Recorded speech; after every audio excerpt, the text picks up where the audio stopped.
By the hoary hosts of Hogarth, this ain't half bad.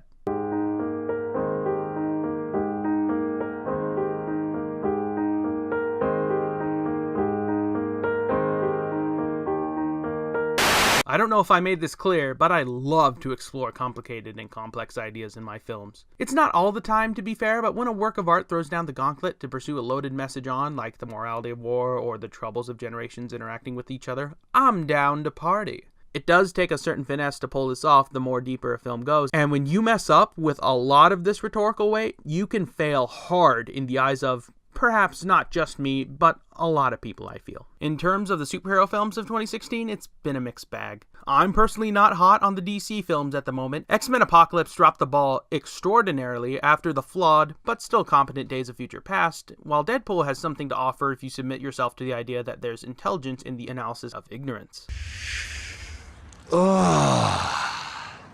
I'm touching myself tonight.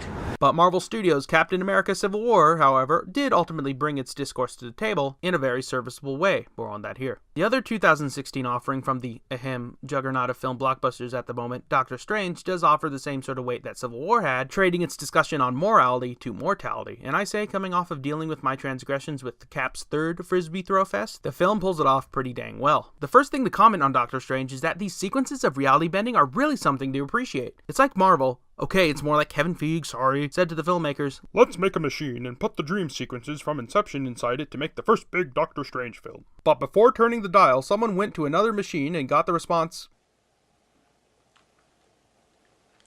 "These go to 11. It's a trip and wonderfully realized, creating a unique aesthetic that differs from most films before it and any other Marvel Comics flick in its own canon. Mad props for capturing the righteous 60s and 70s illustrations by the great Steve Ditko. Strange's sequences of playing with the concept of shaping buildings to create combat arenas and to crush baddies is such a cool visual and physical idea that I need someone to make that a video game right now. Get on it. Someone, what's Suda51 doing?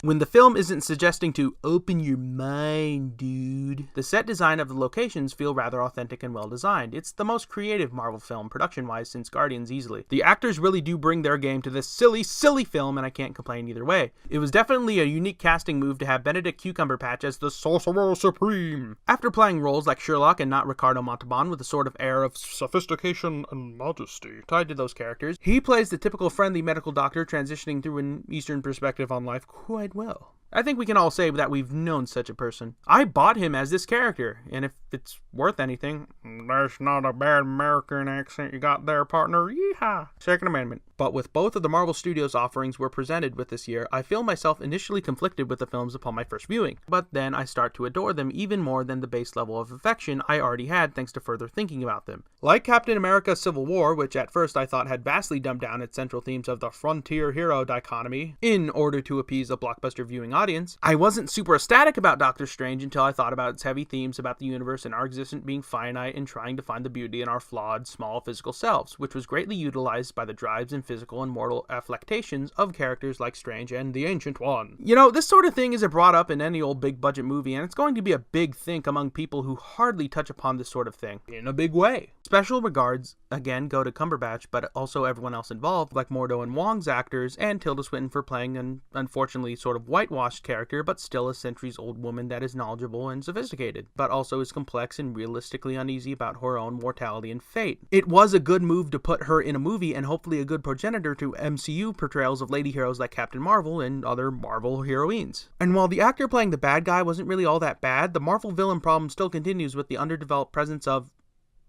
oh my god, I forgot the character's name. You know, at least with the villains of Guardians and Thor 2, they had the naming convention of something the something to make them a little bit more interesting.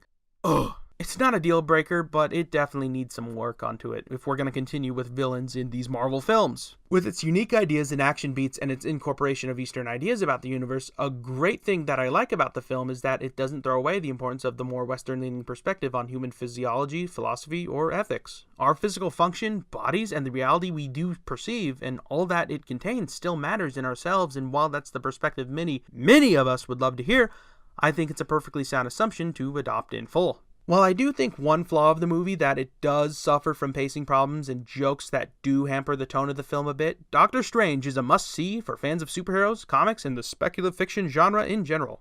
Go check in with the Doctor. Teach me.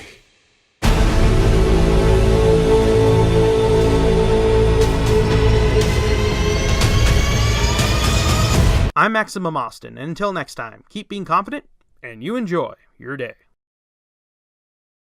Considering the timestamp of the video, I would also like to appreciate you guys sticking around to the nifty end cards. These things are cool, huh? If you like the video, why not give it a thumbs up and share it with your circle of loved ones? And if you want to see more content from me, why not hit the subscribe button? I also have a video where I spoil the film and talk about the greater lore and stuff that would ruin a person's first viewing. Feel free to give that a watch. Anyway, I'm out. I have stuff to do, and this sanctorum of mine isn't going to clean itself. Ugh.